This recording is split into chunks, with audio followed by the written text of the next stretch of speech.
হোৱা ছিন্নমুণ্ডক লৈ হাহাকাৰ লাগিছে নিৰুদ্দিষ্ট সুনীল গগৈৰ পৰিয়ালৰ।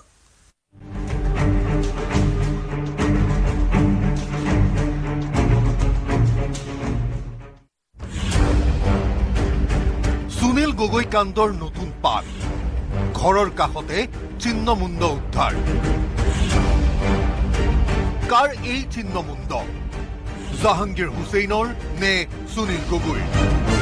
ঢকুৱাখনৰ সাপতীয়া গাঁৱৰ পৰা কেইখোজমানৰ ব্যৱধানত উদ্ধাৰ হোৱা ছিন্নমুণ্ডৰ ৰহস্য ভেদ কৰাৰ চেষ্টা আৰক্ষীৰ। ঢকুৱাখানা সাপতীয়াৰ নৃশংস হত্যাকাণ্ডৰ 6টা মাহ আজি সম্পূৰ্ণ হ'ল। 6টা মাহৰ পিছত এজন মাছমৰীয়াই পুনৰ আজি এটা ছিন্নমুণ্ড উদ্ধাৰ কৰিছে জালত, আৰু সেই ছিন্নমুণ্ডটো সকলোৱে সন্দেহ কৰিছে ঢকুৱাখানা সাপতীয়াৰ সুনীল গগৈৰ লগত জড়িত থকা সেই নৃশংস হত্যাকাণ্ডটোৰ লগত সম্পৰ্ক আছে নেকি। সকলোৱে সন্দেহ প্ৰকাশ কৰিছে সেই ছিন্নমুণ্ডটো জাহাংগীৰ হুছেইনৰ হ'ব পাৰে।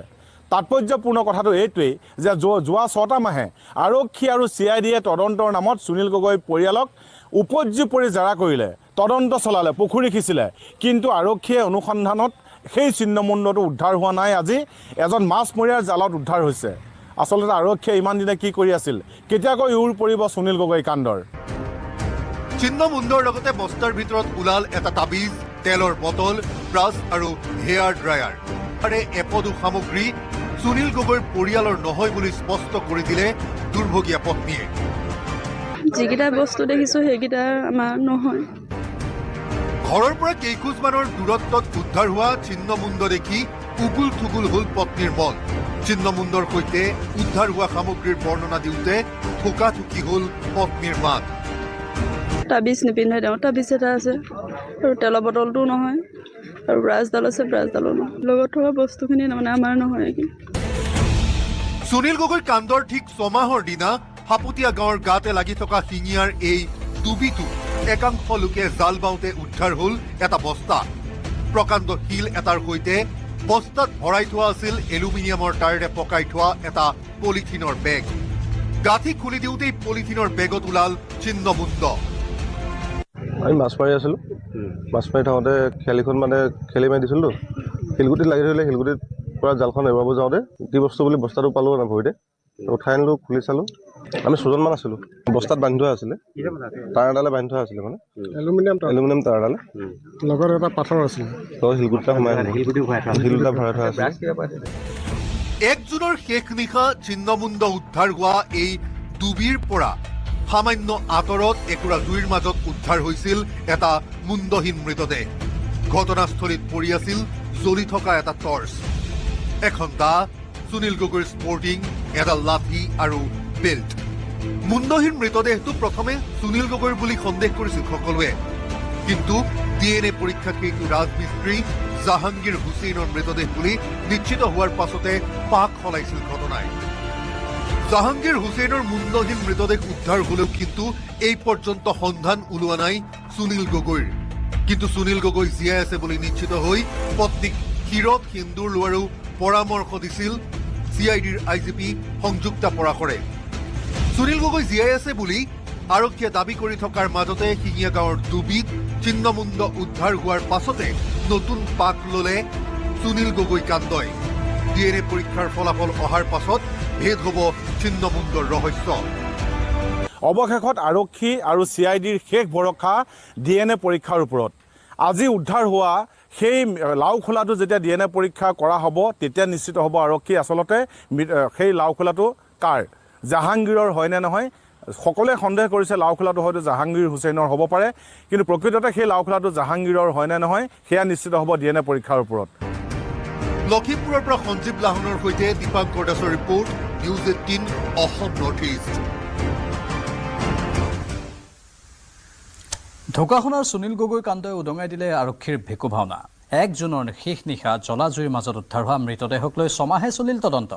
জাহাংগীৰ হুছেইনৰ ছিন্নমুণ্ড বিচাৰি সুনীল গগৈৰ কেইবাটাও পুখুৰী সিঁচি শেষ কৰিলে আৰক্ষীয়ে, কিন্তু আৰক্ষীয়ে বিচাৰি নোপোৱা ছিন্নমুণ্ড মাছমৰীয়াই বিচাৰি পালে।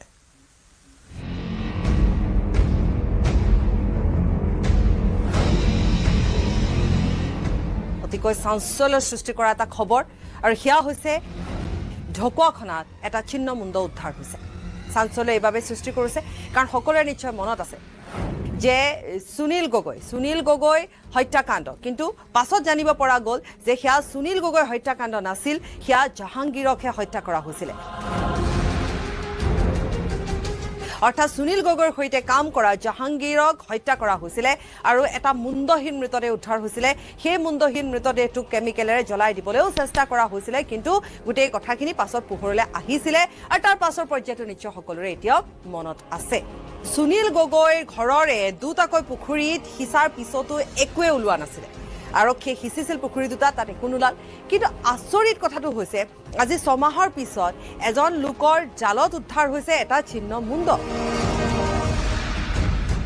মুণ্ডটো উদ্ধাৰ হৈছে এখন জালত উঠি আহিছে আৰু সেই জালখন পেলোৱাৰ পিছত জালখন লাগি ধৰে তাৰ পিছত যেতিয়া জালখন এৰুৱাবলৈ যোৱা হয় তাত এটা বস্তা পোৱা যায় বস্তাটোৰ ভিতৰত এটা প্লাষ্টিকৰ ভিতৰত সেই মুণ্ডটো ৰখা হৈছে লগতে তাবিজ আছে ব্ৰাছ দুডাল আছে এখন ফণি আছে বুলি কোৱা হৈছে আৰু ইতিমধ্যে সুনীল গগৈ পত্নীয়ে সেয়া দেখাৰ পিছত তেওঁ কৈছে যিকেইটা বস্তু দেখিছোঁ সেইকেইটা আমাৰ নহয় অৰ্থাৎ এটা কথা অন্তত নিশ্চিত হ'ল যে সুনীল গগৈক হত্যা কৰা হোৱা নাছিল পৰিয়ালৰ লোকে কৈছিলে যে সুনীল গগৈক হয়তো জাহাংগীৰক হত্যা কৰা হত্যাকাৰীয়ে সুনীল গগৈকো হয়তো হত্যা কৰিছে কিন্তু এতিয়ালৈকে যেহেতু সুনীল গগৈৰ একো উদ্ধাৰেই হোৱা নাই বা একো খবৰে পোৱা হোৱা নাই বা আজি তাৰিখত আৰক্ষীয়ে পলাতক বুলি ঘোষণা কৰা সুনীল গগৈ কোনো ধৰণৰ সন্ধানে লাভ কৰিবলৈ সক্ষম হোৱা নাই গতিকে এতিয়াও গোটেই কথাখিনি ৰহস্যৰ মাজতে আছে যে সুনীল গগৈ প্ৰকৃততে ক'ত আছে যদিহে জীয়াই আছে আৰু যদি মৃত্যু হৈছে তেতিয়াহ'লে মৃতদেহ ক'ত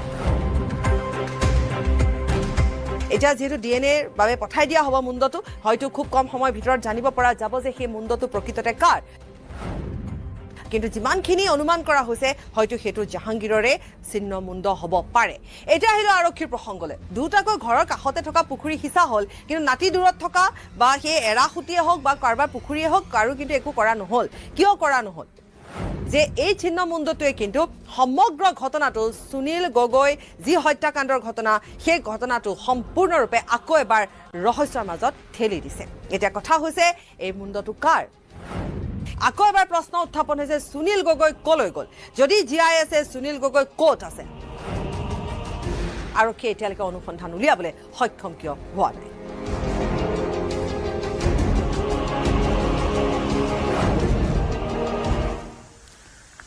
আৰু ঢকুৱাখনাৰ শিঙীয়া দলঙৰ তলত উদ্ধাৰ হোৱা ছিন্নমুণ্ড জাহাংগীৰ হুছেইনৰ বুলি সন্দেহ কৰা ধুবুৰীৰ জাহাংগীৰৰ পৰিয়ালত শোকাকুল পৰিৱেশৰ সৃষ্টি হৈছে কান্দোনৰ ৰোল উঠিছে তাত আৰু জাহাংগীৰৰ পৰিয়ালৰ এই অৱস্থা বৰ্তমান জাহাংগীৰে জীৱিত অৱস্থাতেই ডিঙিত তাবিজ পিন্ধিছিল বুলি মন্তব্য কৰে পত্নীয়ে আৰু যি ছিন্নমুণ্ড উদ্ধাৰ হৈছে তাতো তাবিজ পোৱা গৈছে উদ্ধাৰ হোৱা মুণ্ডটোৰ সৈতে আন সামগ্ৰীৰ সৈতে তাবিজ পোৱাৰ পাছতেই এওঁলোক এক প্ৰকাৰ নিশ্চিত হৈছে যে সেইটো জাহাংগীৰৰে ছিন্নমুণ্ড তুই দাঁড়ো ভামো হারালি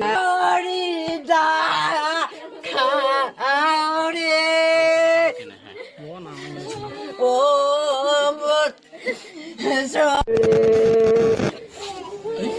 দুই দুইটা বাচ্চারে জাদু তুই দাঁড়ো ভামো হারালি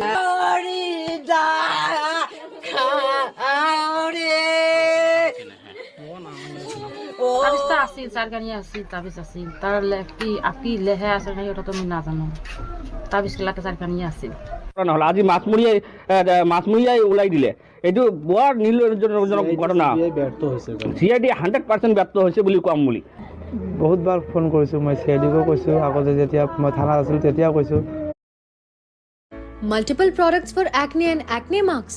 Not anymore. Introducing Salicylamide Anti-Acne Face Wash. কমসে কম মোক যিখিনি অৱশিষ্ট বডি আছে সেইখিনি দিয়ক সেইখিনিতো দিয়াই নাই আকৌ ৰিপৰ্টটোও দিয়া নাই DNA টেষ্ট কৰা যে ৰিপৰ্টখন আছিলে সেইখনো দিয়া নাই তাৰপিছত ডেথ চাৰ্টিফিকেটখন সেইখনো দিয়া নাই